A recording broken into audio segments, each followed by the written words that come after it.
Bienvenue dans cette vidéo sur l'art du détachement émotionnel.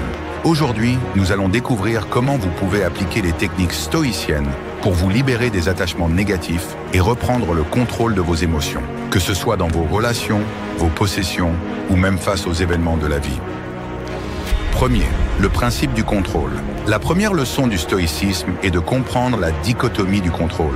Il y a des choses que nous contrôlons, nos pensées et actions, et d'autres que nous ne contrôlons pas, comme les actions des autres. Cette distinction permet de réduire l'attachement émotionnel. Lorsque vous êtes confronté à une situation difficile, demandez-vous, est-ce que j'ai le contrôle sur cela? Si la réponse est non, laissez tomber. Comme l'a dit Épictète, ce qui trouble les hommes, ce ne sont pas les choses, mais les jugements qu'ils portent sur elles. Deuxième visualisation négative. La visualisation négative est une pratique puissante qui consiste à imaginer la perte d'une personne ou d'un objet pour réduire l'attachement émotionnel. En anticipant ces pertes, vous apprenez à apprécier davantage ce que vous avez sans vous y accrocher. Par exemple, imaginez la perte de votre emploi ou d'une relation et cela vous préparera à mieux accepter ces situations si elles surviennent. Comme l'a fait Jim Carrey en visualisant ses peurs, cette pratique permet de faire face aux événements avec sérénité, tout en cultivant une appréciation de ce que vous possédez actuellement. Troisième, pourquoi se détacher émotionnellement?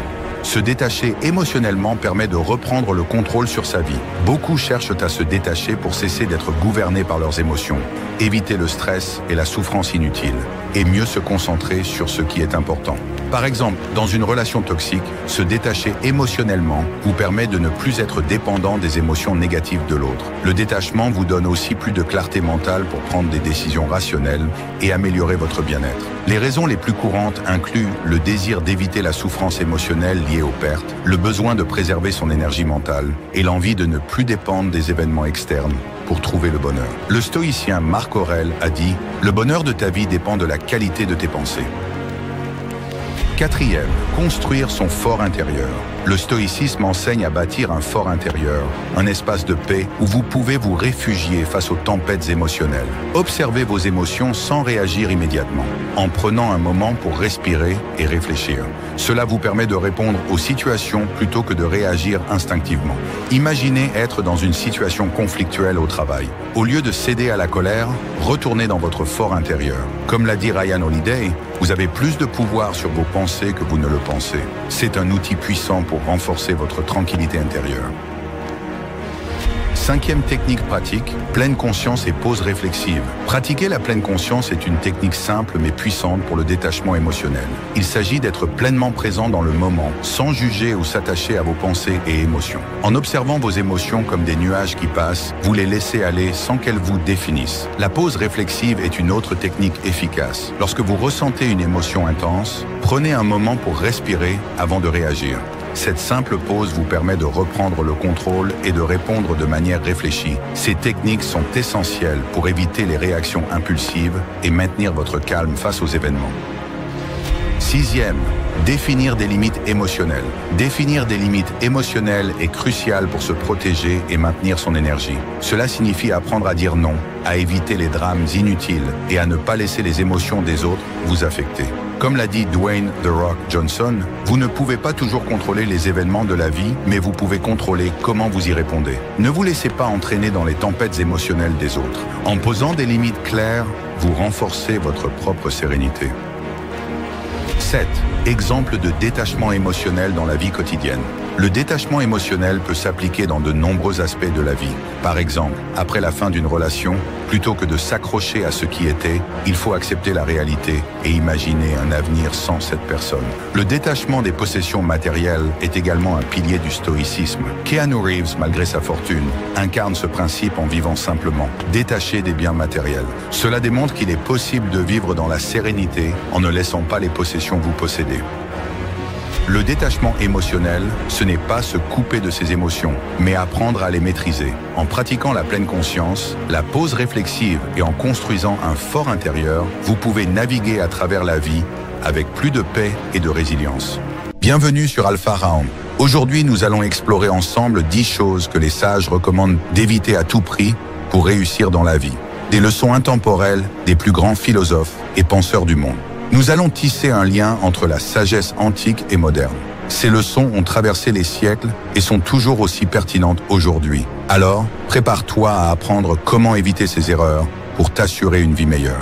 Premier, procrastination. Sénèque disait « Ne remets pas au lendemain ce que tu peux faire aujourd'hui ». Cette sagesse trouve un écho dans la manière dont Elon Musk aborde ses projets. Lorsqu'il développait SpaceX, au lieu d'attendre que toutes les conditions soient parfaites, Musk a pris des décisions rapides, testé des solutions, appris de ses erreurs. Cette capacité à agir rapidement lui a permis d'avancer beaucoup plus vite que ses concurrents. La procrastination aurait freiné son succès. C'est un rappel puissant. L'action immédiate est la clé pour progresser rapidement. 2. L'envie. Marc Aurèle nous rappelle que l'envie est la plus funeste des passions pour l'homme. Kanye West, artiste et entrepreneur, est un parfait exemple de quelqu'un qui a su éviter ce piège. À plusieurs moments de sa carrière, Kanye aurait pu se laisser envahir par la comparaison avec d'autres artistes ou créateurs. Mais il a choisi de se concentrer sur sa propre voie, avec des projets comme Yeezy, où il a imposé sa vision unique. L'envie détourne ton attention de ton propre succès. En restant focalisé sur ce que tu veux accomplir, tu maximises tes chances de réussite. Troisième, la plainte. Épictète disait « Ce qui trouble les hommes, ce ne sont pas les choses, mais leur jugement sur les choses. » Muhammad Ali, l'un des plus grands boxeurs de tous les temps, a refusé de participer à la guerre du Vietnam, ce qui lui a valu d'être banni de la boxe pendant plusieurs années. Ali aurait pu se plaindre et abandonner, mais au lieu de cela, il a utilisé cette épreuve pour affiner ses convictions et renforcer son combat pour la justice sociale. Comme Ali, apprendre à ne pas se lamenter sur nos difficultés permet de transformer chaque obstacle en opportunité de croissance. Quatrième, le manque de contrôle des émotions. Aristote nous enseigne que celui qui maîtrise ses émotions est plus fort que celui qui prend une ville. Jay-Z, l'icône du rap et entrepreneur, a dû faire face à de nombreuses provocations tout au long de sa carrière. Lors de son célèbre conflit avec Nas, au lieu de réagir avec impulsivité, il a choisi de rester calme, stratégique et a transformé ce moment de tension en une opportunité pour renforcer son empire. La maîtrise des émotions te permet de rester concentré sur tes objectifs sans te laisser emporter par les distractions. Cinquième, le jugement hâtif. Marc Aurèle disait également « Ce qui blesse, ce n'est pas les critiques, mais l'importance que nous leur accordons. » Steve Jobs, après avoir été renvoyé d'Apple, aurait pu se laisser abattre par l'opinion publique. Au lieu de cela, il a fondé Next et Pixar, deux entreprises qui ont révolutionné leurs secteurs respectifs. Jobs a utilisé ce rejet pour revenir plus fort chez Apple et faire de la marque l'un des géants technologiques d'aujourd'hui. Cela nous rappelle qu'il est important de ne pas se laisser définir par les jugements extérieurs, mais de les utiliser pour alimenter notre progression. 6. L'évitement des défis. Épictète disait « Ne désire pas que les choses arrivent comme tu le veux, mais veux que les choses arrivent comme elles arrivent, et tu seras heureux. » Jeff Bezos, fondateur d'Amazon, aurait pu rester dans un emploi confortable et éviter les risques. Mais au lieu de cela, il a affronté les défis de la création d'une entreprise dans un domaine encore incertain. C'est cette volonté de prendre des risques qui a permis à Amazon de devenir l'un des géants du commerce en ligne. Les défis ne doivent pas être évités, mais affrontés pour permettre une réelle croissance. 7. L'excès d'ego. Épictète nous avertit également. Jette tes opinions vaniteuses, car il est impossible pour quelqu'un d'apprendre ce qu'il pense déjà savoir. Même avec son succès phénoménal, Elon Musk encourage une culture de remise en question et de critique chez Tesla et SpaceX. Il sollicite régulièrement des retours de son équipe pour continuer à progresser. Un ego démesuré empêche l'apprentissage et l'évolution. En gardant une attitude humble, Musk continue de repousser les limites de l'innovation. C'est en acceptant que nous avons toujours à apprendre que nous grandissons véritablement. Wakia, ignorer les autres. Marc Aurèle disait « Ce qui nuit à la ruche, nuit aussi à l'abeille ». Richard Branson, fondateur de Virgin Group, illustre bien cette leçon. Sa philosophie de gestion est centrée sur le bien-être de ses employés. Il croit que prendre soin des personnes qui travaillent pour toi est essentiel pour assurer le succès de l'entreprise. Branson a compris que négliger les autres revient à affaiblir ta propre réussite. Ignorer les personnes autour de toi peut te priver du soutien nécessaire à ton succès. 9. Le manque de planification. Sénèque disait « Si un homme ne sait pas vers quel port il navigue, aucun vent ne lui est favorable. » Bill Gates, cofondateur de Microsoft, est un exemple parfait de la puissance de la planification. Gates a toujours eu une vision claire de ce qu'il voulait accomplir, que ce soit dans la technologie ou la philanthropie. La planification lui a permis de garder le cap, même face au vent contraire. Sans plan, tu risques de te perdre en chemin. Planifie chaque étape et tu augmenteras tes chances d'atteindre ton objectif. 10. la peur excessive. Nelson Mandela disait « Le courage n'est pas l'absence de peur, mais la maîtrise de la peur ». Muhammad Ali, au sommet de sa carrière, a pris des décisions courageuses qui allaient à l'encontre de l'opinion publique, comme son refus de combattre au Vietnam. Ali n'a pas laissé la peur des conséquences paralyser ses actions. C'est ce même courage qui lui a permis de devenir non seulement une légende du sport, mais aussi une figure emblématique du courage moral. La peur ne doit pas te freiner, elle doit être maîtrisée pour te permettre d'avancer avec force et détermination. Ces 10 leçons des grands philosophes et leaders modernes montrent qu'il est essentiel de maîtriser ces points pour réussir. Ne procrastine pas, maîtrise tes émotions et reste humble. Si tu veux continuer à apprendre et à te développer, abonne-toi à Alpha Raon pour ne manquer aucun conseil de sagesse et avancer sur ton chemin vers l'excellence. Les situations difficiles et les conflits sont inévitables, mais la façon dont on choisit d'y faire face peut transformer la situation. Réagir impulsivement risque de nous amener vers la colère ou le regret, tandis que répondre avec calme et réflexion est la clé d'une maîtrise de soi véritable. Dans cette vidéo, nous explorons la sagesse stoïcienne pour apprendre à répondre plutôt qu'à réagir. Dekun Virtune comprend la différence entre réagir et répondre.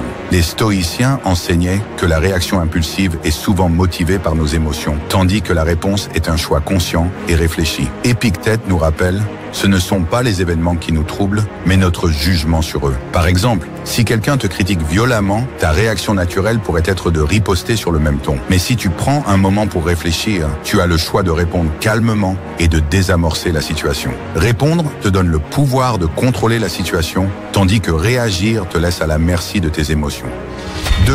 La maîtrise de soi commence par la patience. Sénèque disait: la colère, si elle n'est pas contenue, est souvent plus dangereuse que l'injustice qui l'a provoquée. Apprendre à se contenir et à prendre une pause avant de réagir est essentiel pour ne pas aggraver les situations. Imagine que tu es au travail et qu'un collègue te critique devant d'autres, te mettant en colère. Plutôt que de répondre avec agressivité, prends une pause, respire et rappelle-toi que ta réaction risque d'avoir des conséquences. Une réponse réfléchie permet de conserver le respect des autres et d'éviter les conflits inutiles. 3. Applique le concept de premeditatio malorum. Les stoïciens pratiquaient le premeditatio malorum, qui consiste à anticiper les difficultés potentielles pour mieux y faire face. Avant d'entrer dans une situation où tu sais que les tensions peuvent surgir, visualise le pire scénario possible et prépare-toi mentalement à y répondre calmement. Par exemple, si tu as un rendez-vous difficile ou une conversation délicate, imagine les différentes façons dont cela pourrait tourner et prépare des réponses constructives. Comme le disait Marc Aurèle, la meilleure façon de se défendre est de ne pas ressembler à celui qui nous a offensés. 4. Ne laisse pas les autres contrôler ton humeur. En réagissant aux actions des autres, tu leur donnes le pouvoir de te contrôler. En choisissant de répondre, tu affirmes ta liberté de choix et ta résilience. Épictète enseignait que notre paix intérieure ne dépend pas de ce qui nous arrive, mais de notre jugement. Par exemple, si quelqu'un te provoque, au lieu de répondre par la colère ou la frustration, prends un moment pour te rappeler que la réaction n'apporte rien de positif. Cela te permet de garder ton pouvoir personnel et d'affirmer ta force intérieure. 5. Fais preuve de compréhension et de compassion. La sagesse stoïcienne nous invite à comprendre que chacun agit selon ses propres limitations et expériences. Marc Aurèle encourageait à se rappeler que les gens sont ce que les circonstances les ont fait. En prenant un instant pour réfléchir, tu peux choisir de répondre avec compassion. Supposons qu'un ami te parle durement. Au lieu de réagir, demande-toi si cette personne traverse un moment difficile. Une réponse empreinte de compréhension permet non seulement d'apaiser la situation, mais aussi de bâtir des relations plus solides et positives. 6. Souviens-toi que les mots ont un pouvoir immense. Les mots peuvent apaiser ou attiser un conflit. Choisir de répondre avec calme et sagesse montre ta capacité à maîtriser tes émotions. Un exemple célèbre est celui de Socrate, qui faisait face à ses détracteurs avec des réponses calmes et pleines de sagesse, ce qui désarmait souvent ceux qui cherchaient à l'offenser. Prends le temps de formuler des réponses qui reflètent ta maîtrise et ton intelligence, plutôt que de réagir sous l'emprise des émotions. Apprendre à répondre au lieu de réagir est une compétence puissante qui renforce ta paix intérieure et améliore tes relations. La sagesse stoïcienne nous rappelle que notre tranquillité dépend de notre choix de rester maître de nous-mêmes. Commente ci-dessous avec tes propres expériences où tu as choisi de répondre plutôt que de réagir et abonne-toi pour plus de conseils inspirés par la philosophie stoïcienne. Pourquoi certains hommes contrôlent leur vie alors que d'autres sont constamment submergés? Pourquoi certains avancent avec détermination tandis que d'autres s'épuisent à satisfaire tout le monde. La différence tient en un mot, non. Les hommes les plus puissants, les leaders, les stratèges, les guerriers, ne disent pas oui à tout. Ils savent que chaque oui à une demande inutile, c'est un non à leur propre progression. Aujourd'hui, je vais t'expliquer pourquoi dire non est l'une des compétences les plus essentielles que tu dois développer si tu veux dominer ta vie. Dire oui à tout, c'est être esclave des autres. Chaque fois que tu acceptes une demande par peur de blesser ou de décevoir, tu cèdes une part de ton pouvoir. Les hommes qui ne savent pas dire non deviennent vite des marionnettes. Ils se laissent entraîner dans des obligations inutiles, perdent leur temps et finissent quand même par mettre les besoins des autres avant les leurs. Warren Buffett, l'un des hommes les plus riches du monde, l'a résumé parfaitement. La différence entre les gens qui réussissent et ceux qui échouent, c'est que les premiers disent non à presque tout. Exercice immédiat. Liste 3 choses auxquelles tu dis oui alors que tu aimerais dire non. À partir d'aujourd'hui, refuse systématiquement au moins une demande inutile par jour. Observe comment les autres réagissent. Tu verras que la plupart du temps, ils acceptent ton refus sans problème. Si tu ne défends pas ton temps, personne ne le fera pour toi. Un homme qui sait dire non est perçu comme fort, indépendant, sûr de lui. Pourquoi? Parce qu'il montre qu'il se connaît et qu'il a des limites claires. Il ne cherche pas à plaire à tout prix. Il impose ses règles. Regarde les grands leaders. Penses-tu que Napoléon, Steve Jobs ou Elon Musk disaient oui à tout ce qu'on leur proposait? Non, ils protégeaient leur énergie et leur vision. Comme l'a dit Sénèque, celui qui ne fixe pas lui-même ses limites sera écrasé par celles des autres. Exercice immédiat. La prochaine fois qu'on te demande quelque chose qui ne t'apporte rien, dis non. Ne justifie pas ton refus. Un simple non, je ne peux pas, suffit. Remarque comment ton assurance grandit à chaque refus. Les faibles veulent être aimés, les forts veulent être respectés.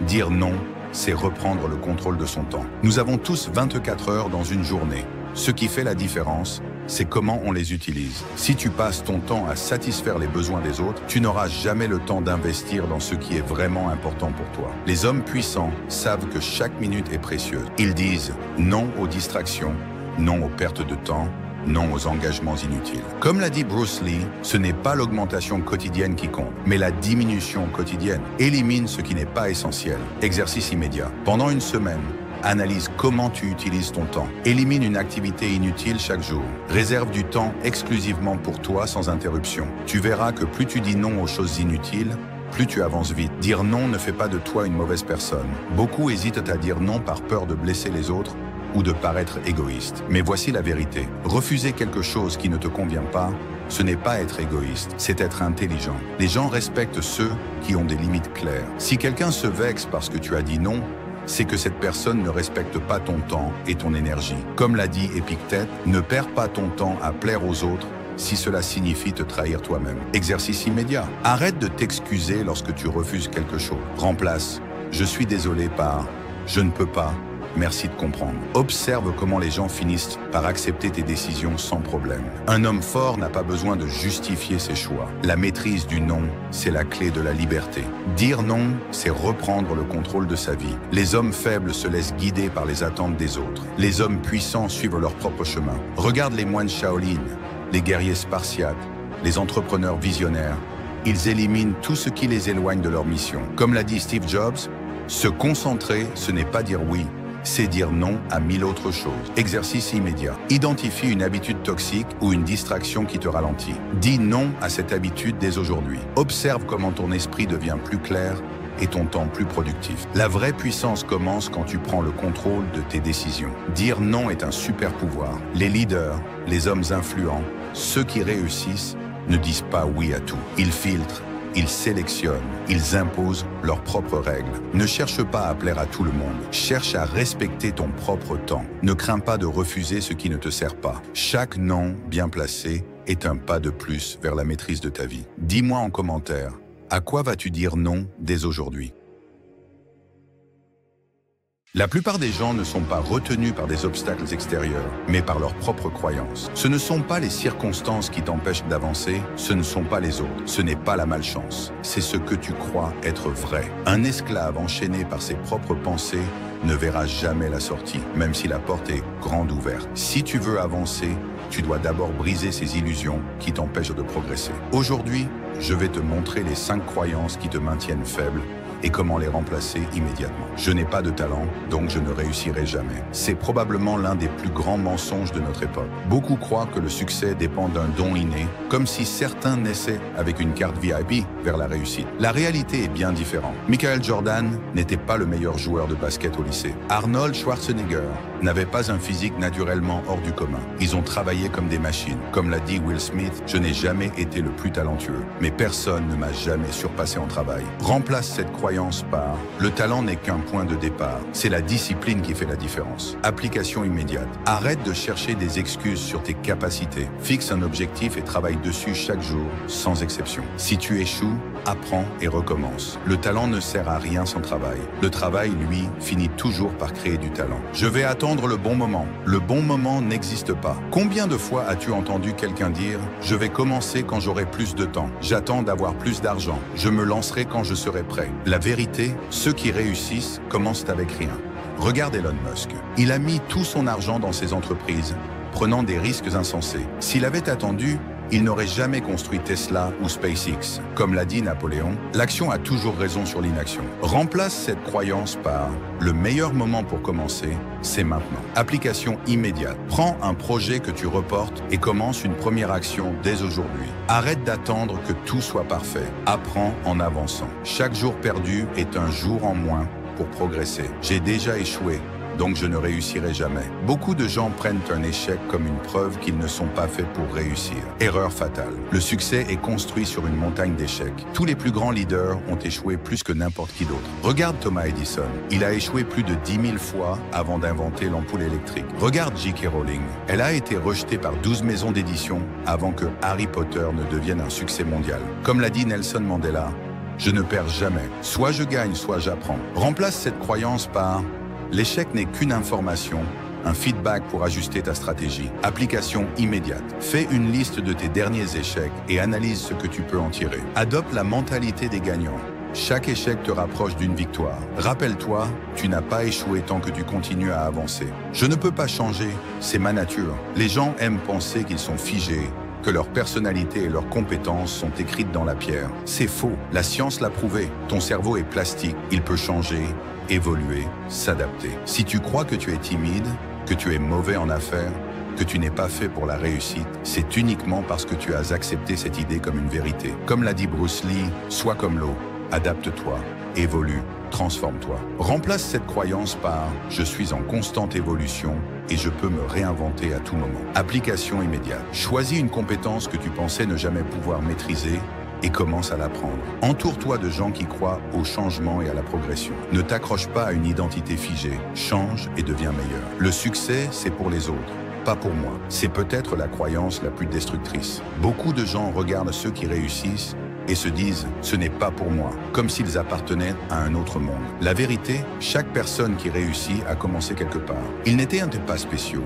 Ils n'avaient pas de destin tracé. Ils ont simplement fait le travail, encore et encore. Comme l'a dit Henry Ford, que tu penses être capable ou incapable, dans les deux cas, tu as raison. Remplace cette croyance par « le succès est accessible à ceux qui osent y croire et qui travaillent mot pour l'atteindre ». Application immédiate. Écris noir sur blanc un objectif ambitieux. Répète-toi chaque jour que tu en es capable, mais surtout, agis dans ce sens. Inspire-toi de ceux qui sont partis de rien et ont réussi. Ce qui te limite n'est pas le monde extérieur, c'est ce que tu crois possible ou impossible. Si tu laisses ces 5 croyances diriger ta vie, tu resteras faible, prisonnier d'un mensonge. Mais si tu les détruis une à une, rien ne pourra t'arrêter. Oublie le talent, mise sur le travail. Ne cherche pas le moment parfait, commence maintenant. Chaque échec est une leçon, chaque jour est une opportunité. Dis-moi en commentaire, quelle croyance vas-tu éliminer en premier? L'esprit humain est constamment assailli par le bruit. Notifications, stress, obligations. Dans ce chaos moderne, peu sont ceux qui parviennent à garder le contrôle.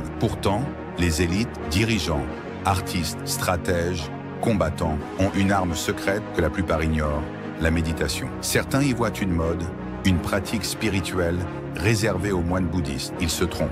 Derrière cette discipline se cache un outil redoutable, utilisé par des figures comme Steve Jobs, Marcus Aurelius et les Navy Seals pour affûter leur esprit, renforcer leur concentration et mieux affronter les défis. Ce n'est pas un simple exercice de relaxation, c'est une stratégie de puissance mentale. L'esprit indiscipliné est une faiblesse. Nous sommes dans une époque où tout est conçu pour capter notre attention. Publicité, réseaux sociaux, informations en boucle. Les distractions sont partout. Un esprit dispersé est un esprit faible, vulnérable, facilement manipulable. Regarde autour de toi. Pourquoi certains avancent avec une clarté absolue pendant que d'autres sautent d'une idée à l'autre sans jamais rien accomplir? La différence ne se joue pas seulement sur l'intelligence ou la chance, elle se joue sur la capacité à dominer son propre esprit. Marc Aurèle, empereur romain et maître du stoïcisme, répétait à lui-même « Nulle part l'homme ne trouve un refuge plus paisible que dans son propre esprit ». Si ton esprit est un champ de bataille, tu ne pourras jamais être stratégique dans tes décisions. C'est là que la méditation devient une arme. Méditer, ce n'est pas fuir, c'est affronter la réalité. Beaucoup pensent que méditer, c'est fuir le monde.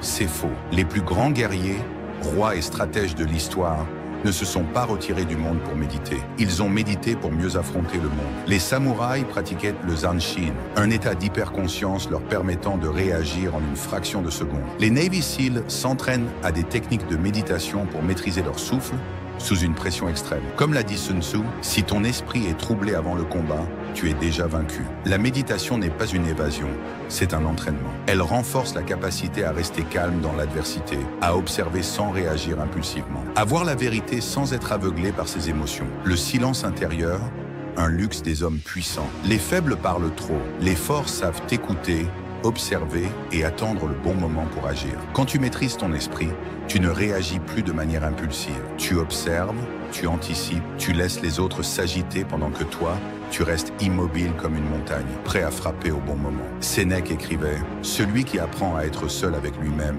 n'a plus besoin de l'approbation des autres. » Pourquoi crois-tu que les élites prennent du temps pour méditer chaque jour? Parce qu'ils savent que dans le silence, ils trouvent des réponses que les autres ne verront jamais. L'exercice simple qui peut changer ta perception du monde. Si la méditation est une arme, encore faut-il savoir l'utiliser correctement. Pas besoin de passer des heures assis en tailleur. La clé, c'est l'intention. Commence par cet exercice. 1. Ferme les yeux et concentre-toi uniquement sur ta respiration. Ressens l'air entrer et sortir. Rien d'autre n'existe. 2. Observe tes pensées sans t'y accrocher. Imagine qu'elles sont comme des nuages dans le ciel. Elles passent, mais toi, tu restes ancré. 3e, reste dans cet état pendant seulement 5 minutes, puis rouvre les yeux. Si tu fais cet exercice chaque jour, même un court instant, tu commenceras à percevoir les choses différemment. Méditer, c'est programmer ton cerveau pour la réussite. Les neurosciences confirment ce que les sages savaient depuis des millénaires. La méditation modifie littéralement la structure du cerveau. Elle renforce le cortex préfrontal, la zone de la prise de décision,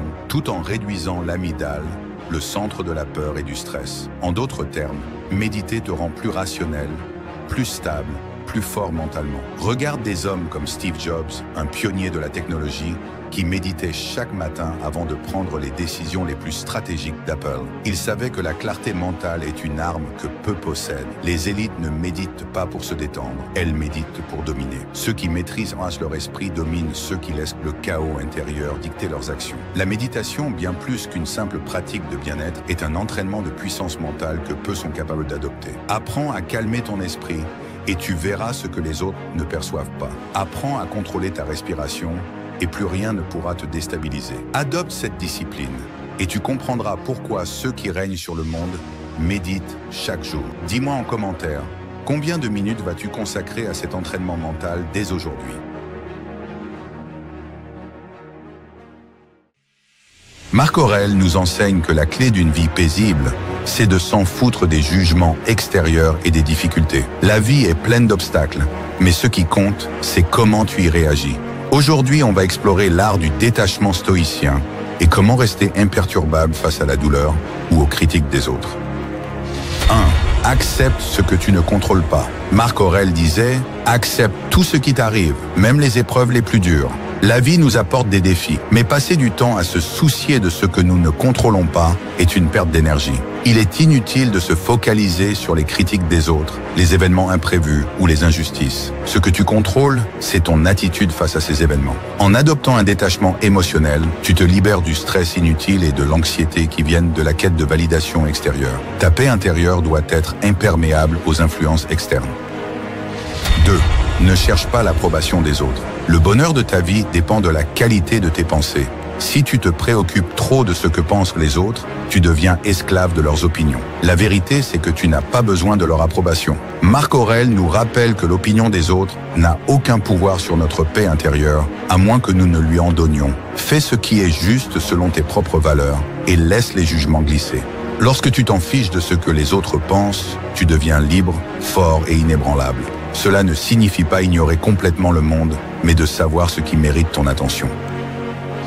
Troisième, utilise la douleur comme un tremplin. La vie va te blesser. Les échecs, les déceptions et les obstacles sont inévitables. Mais au lieu de fuir la douleur ou de la redouter, utilise-la pour te renforcer. Ce qui ne me tue pas me rend plus fort, disait Nietzsche, une idée qui trouve ses racines dans le stoïcisme. Chaque difficulté, chaque critique, chaque échec est une opportunité de grandir et d'apprendre. Marc Aurèle nous rappelle que l'univers est fondé sur le changement et que tout ce qui arrive est une chance de nous améliorer. Alors si la vie te blesse, c'est l'occasion de montrer ta vraie force. Sois résilient et continue d'avancer. 4. Concentre-toi sur ton propre chemin. Marc Aurèle écrivait « La seule chose qui nous appartient vraiment est le choix de nos propres actions. Ne laisse pas les distractions extérieures, les critiques ou les événements imprévus t'éloigner de ton chemin. Chacun d'entre nous a sa propre voie à suivre et c'est en restant concentré sur tes propres objectifs que tu atteindras ta meilleure version. Lorsque tu t'en fiches des obstacles et des opinions négatives, tu libères ton esprit pour te concentrer pleinement sur ce qui compte vraiment pour toi. Ce détachement te permet de rester fidèle à tes valeurs, peu importe ce qui se passe autour de toi. La clé du bonheur, selon Marc Aurèle, c'est d'apprendre à s'en foutre des obstacles extérieurs et de se concentrer sur son propre chemin. Quand tu arrêtes de te soucier des jugements des autres, tu deviens invincible. Commande si tu t'es déjà laissé freiner par les critiques extérieures et abonne-toi pour plus de sagesse inspirante. Bienvenue dans cette vidéo sur l'art du détachement émotionnel. Aujourd'hui, nous allons découvrir comment vous pouvez appliquer les techniques stoïciennes pour vous libérer des attachements négatifs et reprendre le contrôle de vos émotions, que ce soit dans vos relations, vos possessions ou même face aux événements de la vie. Premier, le principe du contrôle. La première leçon du stoïcisme est de comprendre la dichotomie du contrôle. Il y a des choses que nous contrôlons, nos pensées et actions, et d'autres que nous ne contrôlons pas, comme les actions des autres. Cette distinction permet de réduire l'attachement émotionnel.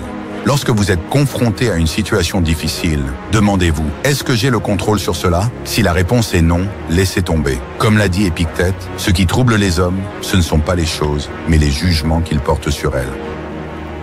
Deuxième visualisation négative.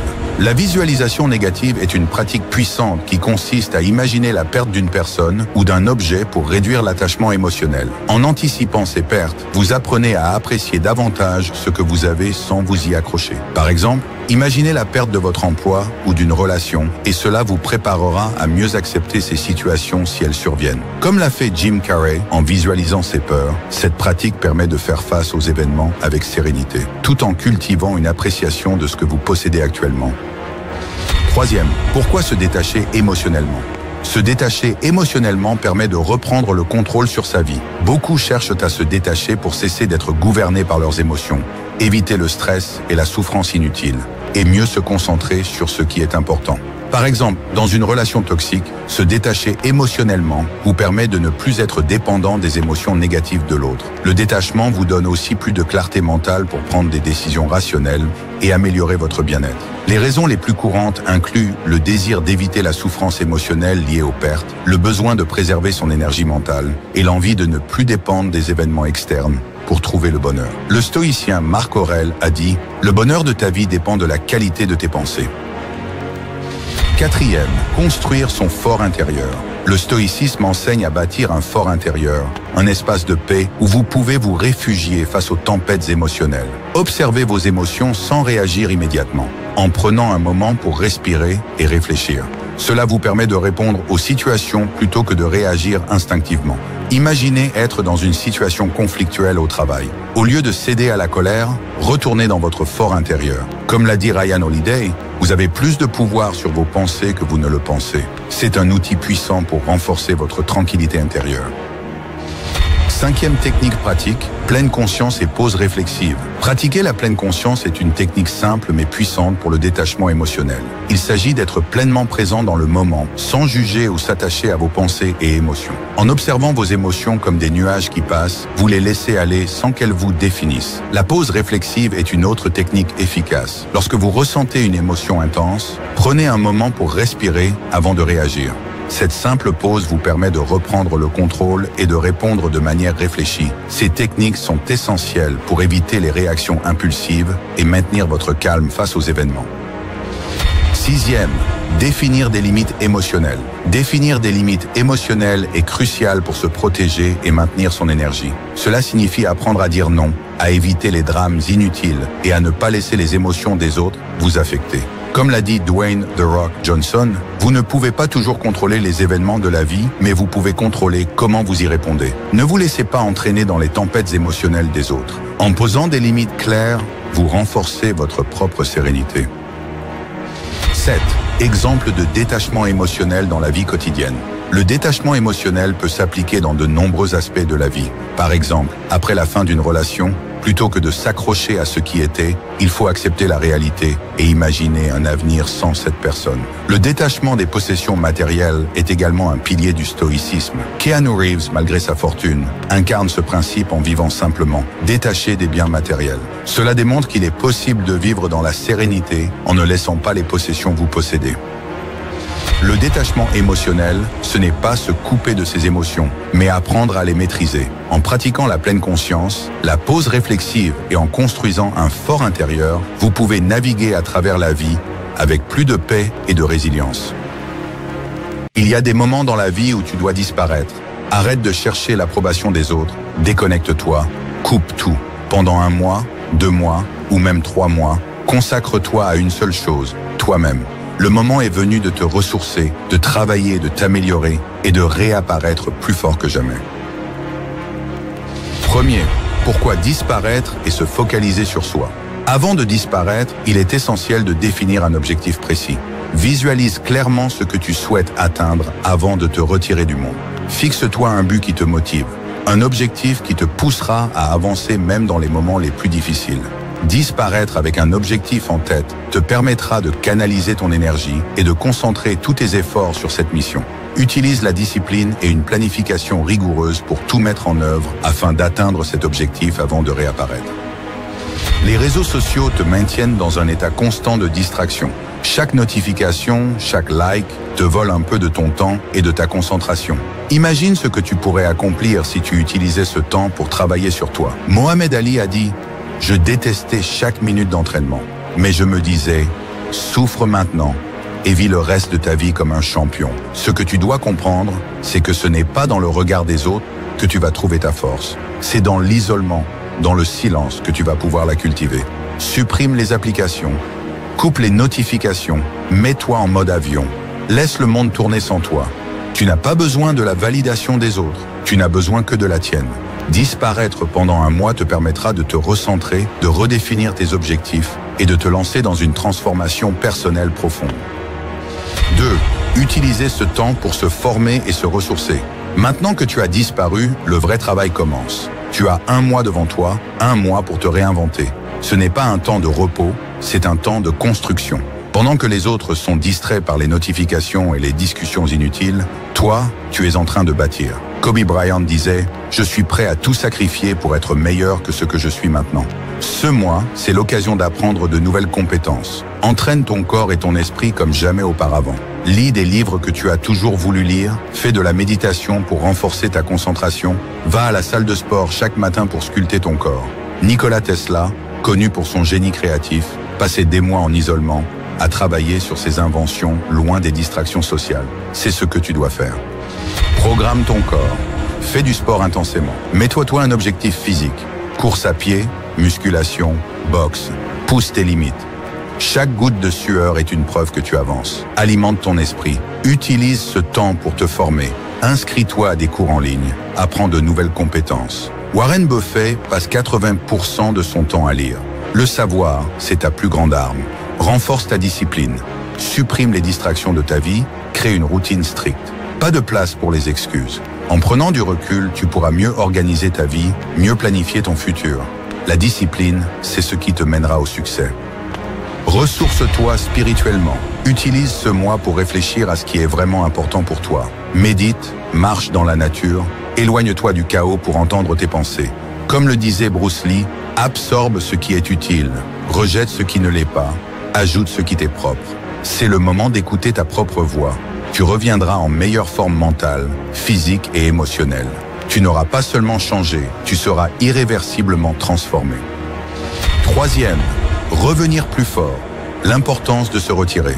Après un mois d'isolement, tu n'es plus la même personne. Réapparaître, c'est montrer au monde le résultat de ton travail acharné. Tu n'as pas passé ce temps pour rien, tu es devenu une meilleure version de toi-même. David Goggins, ancien Navy SEAL et ultramarathonien, prône l'idée de s'isoler pour affronter ses démons et ressortir invincible. Ce que tu montres au monde après ton retour, c'est la somme de tes efforts, de ta discipline, de ta détermination. Tes amis, tes collègues, les gens autour de toi vont remarquer ton changement. Celui qui revient après s'être retiré est celui qui gagne, disait Sun Tzu dans l'art de la guerre. Tu reviendras non seulement plus fort, mais aussi plus concentré, plus aligné avec tes objectifs, prêt à attaquer tes rêves avec une énergie nouvelle. Quatrième, les avantages du retrait temporaire. Quand tu te retires temporairement, tu te donnes un avantage que les autres n'ont pas, la perspective. Alors que le monde continue de tourner à une vitesse effrénée, toi, tu prends du recul. Et c'est ce recul qui te permet de comprendre ce qui est réellement important, de voir les choses avec une clarté nouvelle. Napoléon Bonaparte passait des périodes de réflexion seul avant de prendre des décisions cruciales. Ce temps de recul te permet de te concentrer sur ce qui compte vraiment dans ta vie et d'éliminer tout ce qui est superflu. L'un des plus grands bénéfices de disparaître est de revenir en contrôle. Tu arrêtes de réagir aux stimuli extérieurs et tu commences à créer activement la vie que tu veux. Les distractions sociales, les opinions des autres, tout cela devient insignifiant. Ce qui compte, c'est ce que tu as accompli pendant ce mois. Disparais, coupe les distractions, arrête de chercher la validation des autres et concentre-toi sur toi-même. Utilise ce temps pour te former, pour grandir. Et quand tu réapparaîtras, tu seras une toute nouvelle version de toi, plus forte, plus concentrée. David Goggins l'a dit, sois prêt à souffrir parce que cela te fera mieux. Alors qu'attends-tu?